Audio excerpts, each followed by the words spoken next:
欢迎来到新兴消息频道，请订阅频道，所以大家不要错过当天最热门的新闻。我们今天的时事通讯包括以下内容：一场星光大赏，赵丽颖腹背受敌，受尽夹板气，怪不得她不爱走红毯。鹅厂的星光大赏活动预热了许久，最终在万众期待下拉开了帷幕。动静闹得可不算小，差不多把所有热门 CP 都请过来了。在活动开始之前，很早就开始进行预热，宣称赵丽颖会参加，这使得大家的期待值进一步提升。然而，在观看完整场活动之后，粉丝再也笑不出来了。长途跋涉来到此处，自家姐姐这是遭了什么夹板气呢？01红毯压轴被找茬。赵丽颖已经很久没有在活动中露面了，在星光大赏上，她堪称是重磅嘉宾。在一年斩获多个奖项之后，有了实际成绩，底气变得很足，活动所给予的待遇也是充满诚意的。不仅于红毯之上压轴现身，内场的座位同样处于第一排的中心位置。至于红毯压轴所具有的含金量，那已然是无需多言的了。别家女明星还在忙于凭借礼服和造型来吸引眼球，进行艳压呢。然而，压轴早已到了不屑于争奇斗艳的境地，这便足以证实自身的地位。表面看似无限风光，然而前行之时却是腹背受敌。在此次活动的造型方面，赵丽颖选定了一款 Schiaparelli 2023年春夏系列的高定礼服。红嘴唇搭配黑色裙子，这样的造型表现平平，甚至被从额头垂落下来的一绺碎发抢去了风头。但没想到，赵丽颖的黑粉可没闲着，又一次抓住她红毯表现中的短板展开猛烈攻击。就在当天，她走红毯时所穿的裙子就被扒了出来，那是一条二手的高级定制礼服裙。更为骇人的是，他所撞到的竟然是三线艺人吴千语。尽管吴千语的名气地位有限，但其时尚感堪称满分。无论是日常的私服，还是出席活动时的礼服，他都能穿出独属于自己的风格韵味。赵丽颖若是与他相比，恐怕难以占据上风。果不其然，与吴千语相较而言，赵丽颖的身形颇为娇小，难以撑起气场，气质方面也有所不符，那也就只能听之任之，被人嘲讽了。粉丝也只能用那场第二套礼服裙来挽回局面了，毕竟那套礼服裙更加闪耀灵动，很适合她。另外，一直以来和她没有仇怨的唐嫣一方，此次居然和她较起劲儿来了，并且还从红毯一路较劲儿到内场。有工作人员爆料称，某83花絮100大牌谱，拖拖拉拉的，工作人员催促了好几回，他都不现身，这是在暗指他摆架子，企图抢夺压轴的机会。83这一词条登上热搜，这无异于公然指向唐嫣了。但唐嫣的粉丝也不是好惹的，发现这个爆料者是赵丽颖的粉丝，于是便回过头来进行吐槽。赵丽颖那边占了压轴的位置还不满足，竟然还要通过拉踩唐嫣来抬高自己的咖位。而且唐嫣的那场座位也让粉丝不满，尽管是第一排中间区域，但却是中间靠最边上的位置。觉得鹅厂是故意冷落唐嫣的，正恼怒没地方发泄呢，赵丽颖那边就撞上来了。而被称为85花的那一批艺人能够一直红到现在，他们之中没有哪一个人的战斗力是不强的。赵家的粉丝很快就进行了反击，挖出了多年前唐嫣身着山寨产品走在红毯上的那桩旧闻。就因为这件事，广场上的两家人已经争斗得十分激烈了。显然，唐嫣心里对活动主办方也是有怨气的，没再走第二次单人红毯就能够说明一定的问题。早些时候，他与赵丽颖在颁奖活动中有过相遇，飞天和金英这两人都进入了入围名单，然而事后的桂冠被赵丽颖摘得，这样一来，唐嫣的处境就变得有些尴尬了。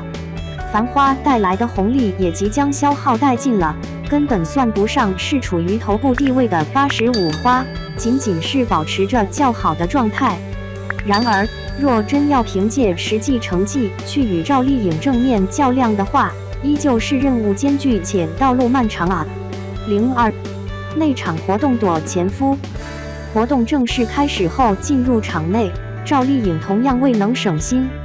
在此次星光大赏的座次安排里，她坐 C 位是实至名归的大女主，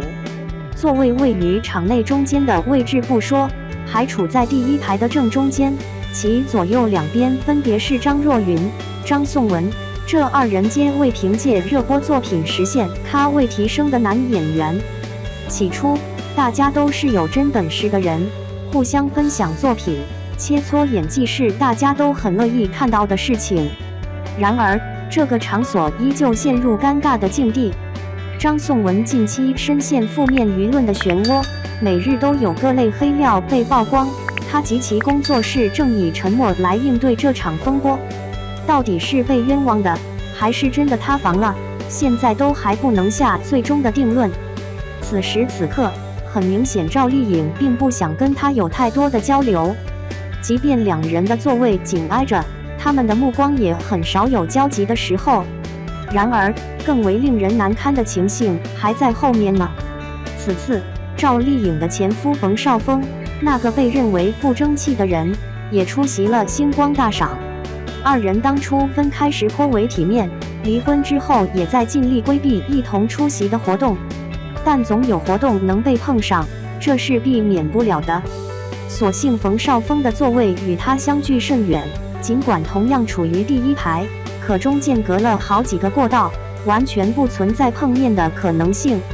赵丽颖一方同样担心两人共处同一场合时会被人利用来大做文章，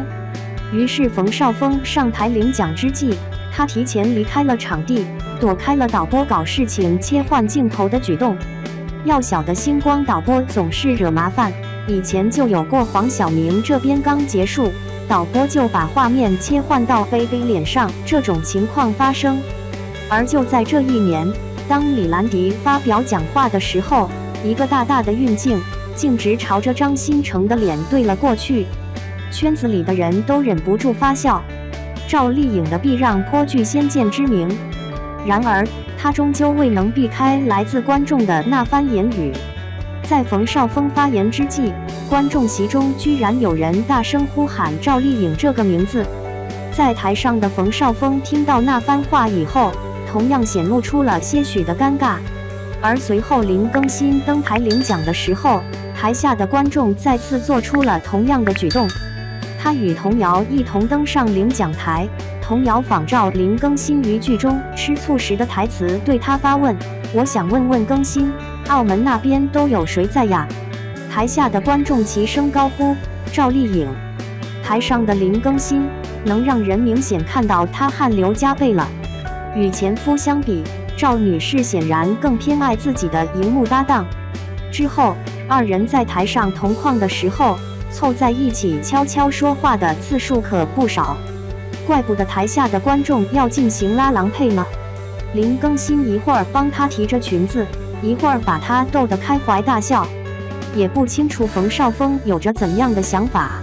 只是一场持续数小时的活动，哪怕赵丽颖已经成为顶流，仍然能够察觉到她的小心翼翼，规规矩矩地坐着。当好闺蜜张碧晨登上舞台演唱的时候，赵丽颖唯一一次真实情绪的流露，就是拿起手机在台下与台上的她远远地进行合影自拍。在那个瞬间所展现出的生动鲜活，才是没有任何束缚、真实的她。从着装造型一直到表情管理，每一项都的完美地出现在镜头之中，还要防备着竞争对手进行拉踩、验压，还得牢记着新仇旧怨这种人情世故，防备着全方位无死角的镜头偷偷搞小动作，将真实的情绪都收敛起来，如同一个假人般枯坐一整晚。光是这么想一想都会让人觉得疲惫不堪。怪不得赵丽颖不热衷于参与这类红毯活动，反倒更倾向于在剧组用心钻研。也许他早就清醒地察觉到了，与这些虚幻不实的星光度、热度、话题度、流量相比，作品才是最为关键的啊。